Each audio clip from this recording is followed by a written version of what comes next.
Tere! 6.1 ja alustame minu lemmikplokki loomulikult.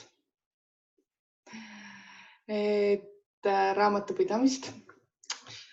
6. plokk on päris mahukas ja tegelikult nagu äriplaani otseselt sealt infot sellisel kujul ei lähe, pigem on ta teile väga oluliseks enese arengu seisukohast infoks kõik see, mida ma käsitlen. Põhimõtteliselt ma teen niisuguse lühiraamatupidamise koolituse teile selle ploki sees. Et ma usun, et sellest on väga palju kasu pärast, kui sa ettevõtlusega alustad ja reaalselt sul on kõik juhised, asjad olemas, kuidas oma raamatupidamist korraldada, mis programme on mõistlik kasutada, mis on kulud, kuidas neid optimeerida ja kõik selline nagu üldine teoreetiline osa on ka seal juures teil. Ja tihti mõeldakse, et ma olen ettevõtte juht, ma tegelen oma asjaga, et suva see raamatupidamine, et ma ostan teenuse sisse ja mure murtud. Tegelikult päris nii ei ole, nagu ma olen mitu korda rääkinud, juhatusliige vastutab raamatupidamise eest. Ja see tähendab ka seda, et juhatuse liikmel on ka kohustus teada, mis on raamatupidamine ja mis andmed seal on. Sest raamatupidamine ei ole tihti nagu vanasti öeldi, et raamatupidamine on mineviku sündmuste kajastamine tagantjärgi. See oli vanasti ja ma arvan, et iga raamatupidaja sooviks, et ta ei peaks tegema tööd lihtsalt sellepärast, et kuskil seaduses on kirjas, vaid tegema seda tööd sellepärast, et ettevõtte juhil või kellelgi teisel peale Maksuameti on seda infot reaalselt vaja ja sellest infost on ka kasu. Kui ma olen koolitusi teinud ja minu juurde on tulnud kliente, järjest enam on selliseid kliente tulnud, kes peale minuga vestlemist saavad aru, et raamatupidamine on täiesti korrast ära, kuigi ma olen teenuse sisse ostnud. Et eeldades, et raamatupidaja teeb kõik ära ja kõik on nagu korras. Tegelikult päris nii ei ole ja väga vähesed raamatupidajad tunnistavad, et nad ei oska mingeid asju ja loomulikult ma võin ka öelda, et mingid asjad on raamatupidamises minu jaoks ka sellised nagu keerulisemad. Ma ei ole kindel, kas need päris nagu korrektsed on, aga me õpime kogu aeg. Et see kuulub raamatupidaja niisuguse kutse juurde, pidev õppimine, seadustega kursis olemine ja nii ongi. Et see, kui sa ei ole kursis, mida su raamatupidaja teeb õigesti või valesti, kas ta on üldse hea raamatupidaja, kui ta on hea raamatupidaja, siis on ka sul hea teada ju. Et see ei ole nagu vabandus, kui sul mingi jama tuleb tulevikus näiteks Maksuametiga. Et sa tegelikult pead olema kursis, mis toimub ja sa pead oskama neid andmeid lugeda. Et sellepärast ka on oluline minu jaoks siin teile need teadmised anda. Ja võib-olla muuta ka teie elu lihtsamaks selle poole pealt, et kui teil on need teadmised olemas, siis te oskate ka teha paremini valikuid seoses ettevõtte raamatupidamisega. Ja üldse nagu ettevõtte juhtimisega, sellepärast, et raamatupidamine on tugistruktuur, mille jaoks on vaja, et see peab toimima ühesõnaga. Ilma selleta on keeruline ettevõtet juhtida. Sul ei ole oma otsuste jaoks adekvaatseid, objektiivseid argumente. Et kui sul raamatupidamine ei ole korras, siis sa ei saa teha juhtimisotsuseid, mis põhineksid objektiivsetel argumentidel, vaid sa teed otsused lähtudes oma emotsioonidest ja subjektiivsusest, mis alati ei pruugi olla ratsionaalne. Et loomulikult sisetunnet tuleb usaldada mingite otsuste puhul, aga mingid asjad võiks ikkagi arvuliselt üle kontrollida enda jaoks, kas see nagu tegelikult toimib sellisel kujul või mitte. Aga alustame. ja alustame siis seadusandlusraamistikuga. Selle esimese ploki eesmärk on luua see seadusraamistik teile. Teise punkti puhul me lähme natukene juba praktilisemaks. Me käsitleme, mis on raamatupidamise eeskiri ja mis on alusdokument. See on nagu põhiline asi, millega eksitakse. Ma otsin pärast teile ka oma rahakotist mingid ägedad tšekid välja vaatama, kas te suudate ära tuvastada, kas on tegemist raamatupidamise dokumendiga või mitte. Ja siis me räägime natukene majandusaasta aruandest ja siis tuleb minu lemmikplokk, kulude plokk. Ma vaatan enne vist natukene jõuame ka tuludest rääkida, aga kulude plokk. Kõige siuksem praktilisem teie jaoks kindlasti, kõige informatiivsem teie jaoks kindlasti on see kulude plokk ja kõige mahukam, ma arvan, et ma ei hoia ennast tagasi siin. Et ma räägin need kõik kulud ära nii kaua, kuni aega võtab see. Et see on nagu see raamatupidamise selle ploki üks tuum minu jaoks, et te saaksite aru, mis kulud on üldse võimalikud, mis maksud mingite kulude juures on, mis piirmäärad on ja käsitleme selliseid põhilisi küsimärke ka, et nagu autokasutus ja kodukontori kulud ja nii edasi, et need asjad teeme ka korda teie peas. Siis on tulud ja maksudest räägin. Lisaks juures ka deklaratsioonid, mis deklaratsioonid on olemas, mis on tähtajad, kuna neid peab esitama. Ja tutvustan ka reaalselt seda keskkonda, kuidas te saaksid e-maksuametisse endale kasutaja teha, kuidas teha volitused raamatupidajale või kellelegi kasutajale lisaks. Ja räägime ka natukene varadest, kohustustest, oma kapitalist, kasumist ja dividendidest, seda on varem ka rääkinud. Ja viimane plokk on jälle hästi praktiline. Et me võtamegi näidiseks siis Merit Activa palgamooduli ja Activa mooduli ja näitan seal, kuidas neid asju korraldada ja alustada. Et mis programme mina kasutan, kuidas mina oma tööd teen ja tegelikult need kõik programmid on suhteliselt sarnaselt üles ehitatud, nii et kui te ühe puhul näete siin praktiliselt nagu asjad ära, siis teil on ka tegelikult võimalik neid samu teadmisi kasutada ka mõnes teises programmis. Üldiselt need on sarnased programmide ülesehitused. Nii, hakkame sõitma ja seadusandlus läheb nüüd käima ja kohe. Et kui te võtate õppematerjali juurde, siis tegelikult seal ei ole väga palju teksti. On ainult ühed lingid.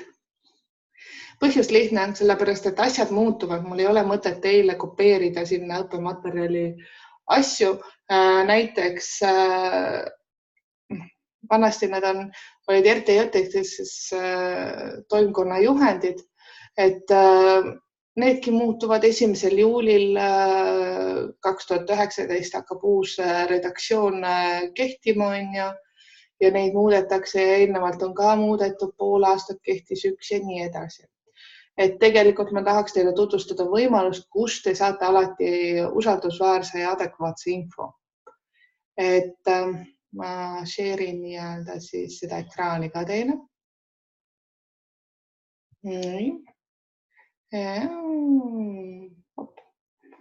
Nii, aga alustame siis raamatupidamisseaduse tutvustamisest. Nii. Ja see siis jõustub 1. juulil 2019 või jõustus juba, oleneb, kuna te seda koolitust vaatate. Et minu jaoks ongi oluline alati jälgida seda, et kuna need asjad kehtivad. Nii, raamatupidamise seadus on nagu sihuke põhiseadus, mis reguleerib ära asjad. Siis seal juures on RTJ-id ja siis seal juures on veel, mis see uhke lühend on IFRS-id väike ja keskmise suurusega ettevõtetele. Et tegelikult on nagu olukord, et RTJ-id kehtivad mikrodele rohkem ja väike ja keskmise suurusega ettevõtete regulatsioonid tulevad Euroopa tasandil ehk siis IFRS-id ja RTJ-ides on siis kohaldumine mingil määral olemas tehtud, et nad oleks nagu omavahel nagu ühilduvad. Aga me alustame raamatupidamisseadusest. Nii, et kes siis on üldse raamatupidamiskohustuslane riigi mõistes? Ongi siis juriidilise isikuna kõigepealt siis riik on ju, kohaliku omavalitsuse üksus ja siis registreeritud era- või avalik õiguslik juriidiline isik, füüsilisest isikust ettevõtja ja Eesti registrisse kantud äriühingu filiaal. Ehk siis põhimõtteliselt, kui sul on äriregistris registrikood olemas, siis on ka koheselt raamatupidamiskohustus. Et see nagu ütlebki seda põhimõtteliselt. Nii.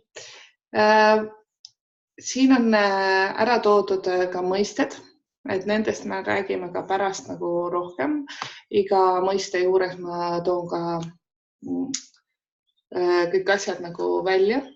Ehk siis vara on valitseva mõju all olev ressurss, mis on tekkinud sündmuste tagajärjel ja toob kasu tulevikus majanduslikult. Ehk siis see kõik, mis kuulub juriidilise isiku juurde ja toob kasu, on vara. Kas ta on vallasvara või kinnisvara, käibevara, põhivara, sellest saate varsti teada. Kohustis on siis eksisteeriv kohustus, mis tuleneb mineviku sündmustest ja vähendab majanduslikke kasulikke ressursse. Ehk siis kohustised ongi siis lühiajalised või pikaajalised ja põhimõtteliselt see on see, et sina pead kellelegi teisele raha andma või oled kuidagi seotud mingi tagatise kaudu teise inimesega. Ühesõnaga kõik, mis viib sul raha välja, on kohustis. Omakapital on siis see varaosa, et kui me võtame maha kohustused, et ja seal on siis eraldi on siis omakapital osakapitali näol ja siis seal on eelmiste perioodide kasutamata kasum, kahjum ja nii edasi. Aruande aasta kasum ka täpselt samamoodi. Tulu on majandusliku kasu suurenemine vara lisandumise või suurenemisena või kohustuste vähenemisena. Ehk siis kõik see, kui tuleb raha juurde, see on tulu. Kulu on siis just see, kui raha läheb välja. Ja kasum on siis tulu miinus kulu vahem või kahjum. Et oleneb, kumba sul rohkem on, kas kulusid või tulusid. Ja siin ongi need toimkonna juhendid ära toodud ja rahvusvaheliselt siis ongi ka need standardid ära toodud, millest, mis on oluline.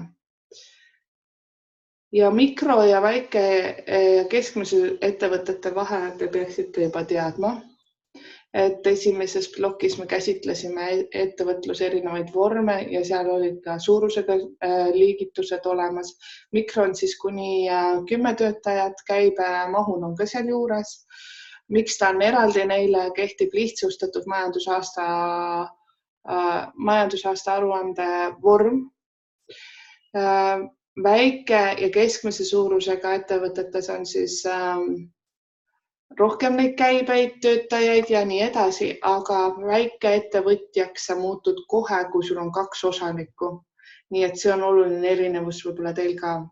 Et töötukassa kaudu või üldse te ikkagi enamasti asutate ettevõtte, kus on, te olete ainu osanik ja 100% ka nii-öelda ja ka juhatuses, siis alguses te olete mikrod, aga mingi hetk teil võib tekkida see, et te lähete üle väikeettevõtjaks ja siin on ka oluline erinevus raamatupidamises ka, et erinevad määrused reguleerivad neid asju, et natukene põhjalikum majandusaasta aruanne on väike ja keskmise suurusega ettevõtetel. Nii. Et siin ongi jälle see mikro, väikeettevõtte ja keskmise ettevõttega suurused ja suurettevõtte kõik ära räägitud, mõisted lahti, mahud juures ja nii edasi. Et mis ma siin tihti on küsitud, mis see konsolideerimisgrupp on. Ma vist kuskil mainisin ka. See on see, et kui sul on tütarettevõte, et on emaettevõte ja tütarettevõte ehk siis sinu ettevõtte osanikuks on üks teine ettevõte, et te olete omavahel nagu seotud läbi selle, et osanike kaudu. Aga üldiselt see tavaliselt neid mikroettevõtjaid ei puuduta. On ka erandeid. Mul on üks mikroettevõtjatest tütar ja emaettevõte. Nii. Siis sinul on siis kohustus korraldada raamatupidamist nii, et oleks tagatud aktuaalse, olulise, objektiivse ja võrreldava informatsiooni saamine finantsseisundist. Et dokumenteerima ka kõik majandustehingud, kirjendama algdokumendid ja koonddokumendid ja koostama majandusaasta aruande ja teised aruanded ja säilitama raamatupidamise dokumente. Ehk siis oluline on see, et kuidas sa seda teed, mis printsiipide põhjal sa raamatupidamist teed, et kõik tehingud oleks dokumentidega tagatud. Siin ei ole öeldud, et kas nad peavad olema paberkandjal või mingil muul taasesitaval kujul võib-olla ka. Algdokumendid on süstematiseeritud ja neil on kandenumbrid peal, see tähendab kirjendamine. Ka mõnes mõttes, et majandusaasta aruanne sul on kohustus ära teha, pluss siis sa pead neid dokumente suutma säilitada. Ütlen, et ruttavalt 7 aastat ja personaliga seotud dokumente 10 aastat ja mis meil oli see 55 aastat, oli see töökeskkonna teemaline riskianalüüs oli 55 aastat vaja säilitada. Nii. Tihti räägitakse ka, et kas sul on tekke või kassapõhine arvestus, küsitakse.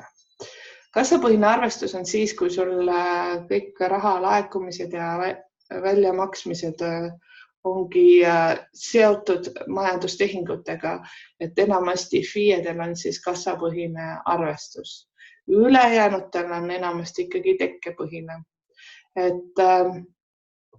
Et sul tekib kohustus ja tulu siis, kui ta tekib, mitte sellest hetkest, kui raha tuleb või läheb. Et see on see põhiline erinevus. Et enamasti ikkagi tekkepõhise puhul siis on mingi arve või alusdokument enne, kui raha liigub. Et see on nagu sihuke erinevus. Nii. Siin ongi kasutatud väga palju seaduses kasutatakse mõistlikku aega ja see ongi mõistlik aeg. Et ma olen teinud 4 aasta taguseid majandusaasta aruandeid ka täpselt samamoodi. Et kindlasti see ei ole mõistlik aeg, aga nii lihtsalt reaalses elus on. Et see ongi nagu hästi subjektiivne. Et eelistatult ikkagi võiks see mõistlik aeg olla nagu normaalne ehk siis ühe kuu jooksul peale selle tehingu toimumist võiks olla ka raamatupidamine nagu tehtud. Aga reaalsus on see, et mul on kliente, kellel ma teengi 3 aasta taguseid asju, mul on kliente, kellel ma vaatan asjad enamasti kord aastas läbi ja kvartalis ja igakuiselt ja on ka kliente, kelle asju ma vaatan iga nädal. Kuna mahud on suuremad, siis on niimoodi lihtsam asju hallata, kui ma iga nädal vaatan asjad üle. Et nii on. Kirjend siis ongi siis see, et kuidas ta raamatupidamisprogrammi on pandud. Et see peab olema majandustehingu kuupäev tunnus ehk siis kandenumber, ta pärast räägin täpselt, näitan, et OA1 või MA2 või PR4, et miks sellel samal dokumendil peab see kandenumber peal olema, on see, et siis sa saad aru ja sul on lihtsam otsida, et kus see dokument seal raamatupidamisprogrammi süsteemis asetseb ja selle dokumendi kirje kandenumbri järgi sa saadki aru, et see on see dokument seal raamatupidamisprogrammis ja vot need kanded on sinna juurde tehtud selle kandenumbri juures, et kuhu need kohustused, raha, vara ja tulu-kulu on liikunud selle dokumendiga seoses. Niimoodi nagu eesti keeles rääkides. Nii, ja algdokument, sellest me räägime tegelikult pärast veel, et põhjalikumalt, et on olemas ka üks mõiste on algdokument siin raamatupidamise seaduses ja teine mõiste on algdokument käibemaksuseaduses. Ja need on natukene erinevad, ehk siis kui sa oled käibemaksu kohustuslane, siis sul on natukene teised nõuded dokumentidele ja õigemini nendele dokumentidele, mille alusel on sul õigus deklaratsiooni alusel sisend käibemaksu maha arvestada. Praegu tundub hiina keel, aga me jõuame sinna, ärge muretsege. Nii. Ehk siis siin on väga täpselt ka nagu kirjas, milline on see dokument, mis see on. Siis tuleb mõiste kontoplaan. Kontoplaan ongi siis sihuke eesti keeles kirjeldatud kõige nagu raamatupidamise kõige nagu alus. Et seal on tavaliselt siis ühelt poolt üks 4 või 5 kohaline number. See, millega see number algab, mis on esimene number, määratleb ära, kust see konto asetseb sinu raamatupidamises, kas ta asetseb siis bilansis, vara või kohustise all või siis kasumi aruandes tulu või kulu all. Ja selle numbriga seoses ta tulebki nagu õigesse kohta ja need tehingud hakkavad nagu jooksma. Miks mulle raamatupidamine nagu meeldib või miks ma ütlen, et see on nagu sihuke hobi mul olnud? Ongi just selle kontoplaani pärast, ma arvan.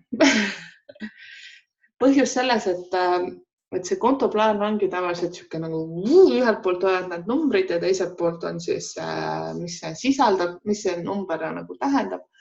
Ja nad tegelikult jooksevad kahekordse kirjendamise printsiibi kaudu kõik ilusti süsteemi. Mulle meeldib see, et kui ma sisestan ühe dokumendi, siis nii kaunilt hakkavad need asjad nagu omavahel nagu süsteemi jooksma. Et see ei ole kunagi nii, et ma sisestan selle ühe dokumendi ja sellega ongi asi kõik. Et seal juures hakkab nagu toimima see süsteem ja see on nii kaunilt minu silmis üles ehitatud. Et kuidas see üks dokument mõjutab nii palju erinevaid asju ja millises kujus ja kuidas ta mõjutab seda nagu ettevõtte finantsseisu tervikuna. Et see on see, miks mulle raamatupidamine meeldib. Ma arvan, et see ongi nagu see kontoplaani süsteemi tulem, et kuidas need asjad nagu jooksevad kokku. Järgmine on siis raamatupidamise sise-eeskiri, millest me räägime teises loengus rohkem. Avastasin endalegi huviga muideks, et mikroettevõtjad ei pea sise-eeskirja tegema, mis tegelikult igal pool koolitusel räägitakse, et see on alusdokument, see on kohustus ja nii edasi, kus sul on sise-eeskiri või ei ole. Tegelikult tuleb välja, et ei olegi mikroettevõtjatel kohustus. Ja olgem ausad, see on ka tihti see dokument, mida mina näen, et vist ei ole ühtegi klienti üle tulnud sellised, kellel oleks raamatupidamise sise-eeskiri olemas. Et ta on, kui sa seadusest loed, siis ta peaks olema raamatupidamise alus selle ettevõttes raamatupidamise korraldamise alus, seal on täpselt kirjas kõik asjad ja nii edasi, me järgmises loengus räägime sellest, aga sisuliselt tegelikult ma ei tea, kas ta seda rolli ka mikros kannab. Nii et sellepärast mul oli nagu hea meel seda näha, et siin ei ole mikrodel seda kohustust. Säilitamise kohustus on igal juhul olemata, kas sa oled mikro või mitte. Ja 7 aastat, nagu siin on välja toodud. Ja kuidas neid säilitad? Nad peavad olema kättesaadavad taasesitavas vormis. See on nagu see teema, millest me jälle järgmisest loengust räägime. Majandusaastast ja majandusaasta aruandest tuleb meil juttu. Siin on ilusti ära kirjeldatud, mis siin on, mis ei ole. Nagu te näete, et siis tegelikult ongi see, et printsiibid ma tahaks küll siin ära rääkida, et see raamatupidamise seadus tegelikult annab meile aluse raamatupidajatele, kuidas nagu tegutseda. Ja teised ongi need RTJ-id ja IFRS, on see Euroopas need standardid, et rohkem ja maksuseadused. Et need on need seaduste nagu sümbioosis tekib see siis selline süsteem nagu raamatupidamine, et kõik seadused kokku panna. Ja lisaks siis juurde loomulikult need teised maksuseadusest võib-olla ei tulene, aga näiteks andmekaitsemäärus on ju töökeskkond ja tööohutus, see mõjutab täpselt samamoodi ka raamatupidamist. Nii. Räägime printsiipidest. Et minul endal on ka vahepeal hea tuletada meelde neid printsiipe. Tihti me selles nagu praeguses ühiskonnas mõtleme kogu aeg igasuguseid skeeme välja ja kuidas ja mismoodi ja tuleb ka väga palju uudiseid, see on maksupettus ja see on maksupettus ja tegelikult need printsiibid kui sellised ongi sellised aluseks, mida me võime vahepeal endale meelde tuletada. Ja siis, et mida ka tegelikult Maksuamet vahepeal endale meelde tuletab, kui ta hakkab sinu ettevõttega tegutsema. Majandusüksuse printsiip. Et see tähendabki seda, et igal juriidilisel isikul on ikkagi nagu omaette majandusüksus on ju. Ja see on lahus omanikest, töötajatest ja klientide varast. Et nagu ka esimeses plokis ma kirjeldasin, et ettevõtte rahakott on eraldi sinu isiklikust rahakotist. Ja see on ka see üks printsiip tegelikult, mida tuletatakse sulle meelde, et majandusüksuse printsiip, et see peab olema eraldi. Jätkuvuse printsiip, et ta on jätkuvalt tegutsev ning tal ei ole tegevuse lõpetamise kavatsust ega vajadust. Ja see ei tähenda, et sa ei tohiks ära lõpetada oma ettevõtet, kui sul on tunne et sa tunned, et sa tahad seda teha, vaid lihtsalt, et eeldatakse, et sa kogu aeg nagu tegutsed, mitte ei istu riiulil. Väga palju on siiski riiuliettevõtteid meil ka Eestis. Arusaadavuse printsiip, et kõik informatsioon peab olema ülevaatlik ja üheselt mõistetav kasutajale, kellel on piisavad finantsalased teadmised. See tähendabki seda, et nii sina, kui sa siin saad need finantsteadmised või ka ükskõik milline raamatupidaja või siis audiitor, kui ta vaatab sinu majandusaasta aruannet, siis ta saab sellest aru, et kõik on nagu kajastatud loogiliselt sellised, nagu nad on reaalsed asjad. Olulisuse printsiip, et seal peab olema kõik oluline, mis mõjutab finantsseisu, et sa ei saa jätta enda arvates nagu mingil loogikal mingid dokumendid välja. Et kõik olulised dokumendid, kõik olulised tehingud tuleb kajastada majandusaasta aruandes ja ka oma raamatupidamises. Nii, järjepidevuse ja võrreldavuse printsiip. See tähendab seda, et sul on võimalik, need tehingud on niimoodi kajastatud, et neid on võimalik aastate või perioodide lõikes võrrelda. Tulude ja kulude vastavuse printsiip on üks olulisemaid printsiipe, mida Maksamet ka mulle tundub jälgib ja mida ma tihti oma klientidele ka meelde tuletan. Et see, kui sul tekib mingi kulu, peaks eeldama ka, et sul tekib sellest kulust tulenevalt tulu. Et mõlemad tulenevad ju minevikus, nagu alguses oli kirjas seaduses, minevikus sündmuste tulemina tekib kas tulu või siis kulu. Ja et need peaksid olema vastavuses. Sisuliselt see tähendab ikkagi seda, et kui sa teed mingi kulutuse, siis sa teed seda, et sa pead jälgima, et see kulutus oleks ikka tehtud sellel eesmärgil, et tulevikus tulu saada. Mitte sellel eesmärgil, et mul oleks vahva lihtsalt on. Et nii on. Ja selle vastu ettevõtte juhid väga palju ka eksivad. Aga see ei tähenda, et sul kuskil seaduses ei ole kirjas, et nüüd sa näiteks ma ostan selle mingi lõikuri ja proovin katsetan. Mu plaan oli lõikuri ostmisel teenida tulu, hakata seda teenust müüma, aga ma ei leia enda klienti ja müün selle lõikuri maha. Võibki juhtuda, iga ettevõtluses olev otsus on ka riskiga seotud, nii et see on sinu risk, et kas ta toob tulu, et kuskil ei ole nagu kohustust. Aga samas nad peaksid vastavuses olema, et kui me teeme ruumidesse mingeid parendustöid, siis ikkagi see peaks tulevikus tooma meile mingit nagu tulu ka. Nii, objektiivsuse printsiip, neutraalne ja usaldusväärne. Et see tuleb ka raamatupidaja kutse-eetikast välja hästi palju sükest objektiivsust, et sa ei saa asju panna sinna subjektiivselt. Konservatiivsuse printsiip,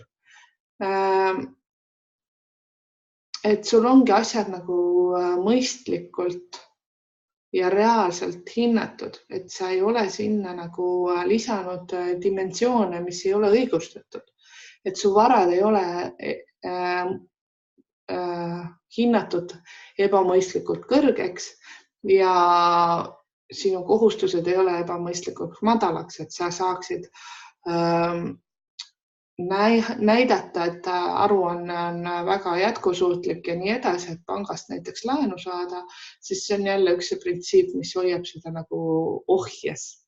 Avalikustamise printsiip ongi siis see, et ta on avalikustatud, ta on kättesaadav kõigile.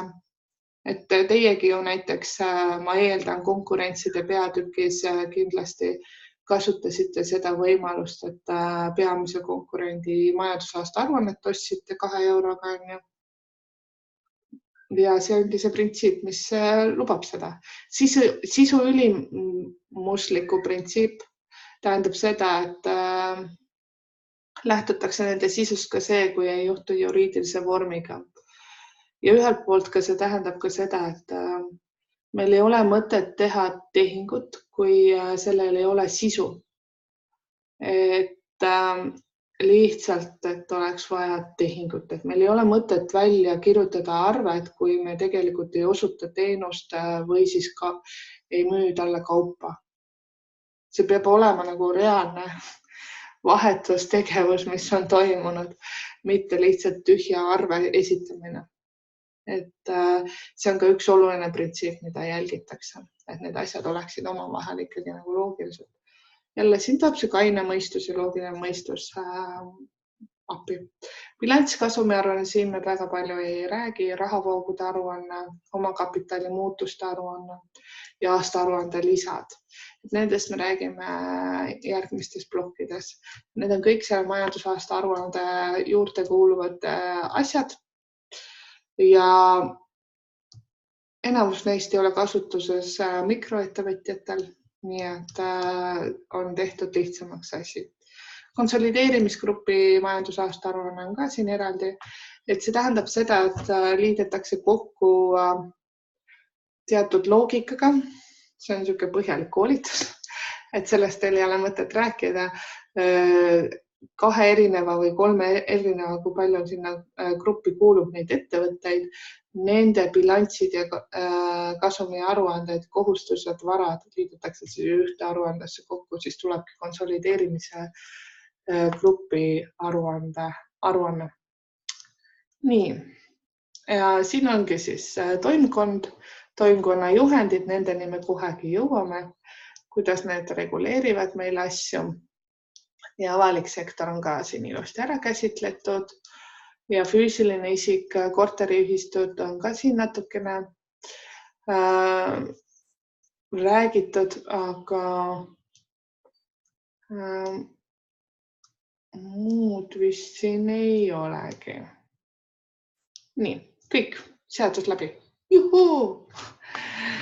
Et ma lihtsalt tahtsin teile näidata just selle poole pealt, et mis on see alus, et mis on see raam, et kuhu me nagu liigume. Ja järgmine ongi siis finantsaruandluse standardid. RMP kodulehel on nad alati sükselt ajaliselt korrektsed, et sul ei ole vaja otsida nagu, kas ta on kehtiv või mitte, sa saad nagu kehtiva asja. Ja siin ongi RTJ-d on tegelikult, nagu te näete, ära jaotatud teemade kaupa. Ja esimene on siis natukene koostamise üldpõhimõtted, nendest me vaatame sealt nagu pikemalt. Siis on ta ongi erinevate varaklasside kaupa, tulude puhul, kuidas tuleb tegutseda ja siis ka erisus on mittetulundusühingud ja sihtasutused, et mis seal toimub, et nende puhul on natukene elu teine. Ja teiselt poolt siis ongi need rahvusvahelise raamatupidamisstandardid. Ja nagu te näete, et siin õppematerjalis ongi sarnased, aga samas siin on ka midagi erilist, nagu näiteks ehituslepingud on ju. Need on tõlgitud eesti keelde ja need siis peavad ühilduma meie RTJ-idega mingil määral ja mingil määral need ei ühildu, kuna mikroettevõtete puhul on lubatud teistsugused nõuded. Nii, mis ma tahan veel? Ma tahaksin näidata teile seda esimest RTJ-i.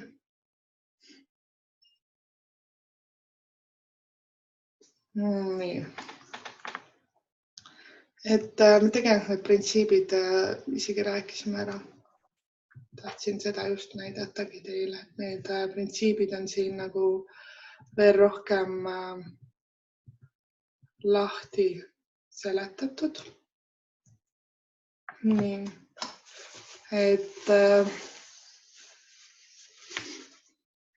lisaks siis raamatupidamine seadusele on siin ka need printsiibid lahti seletatud rahulikult.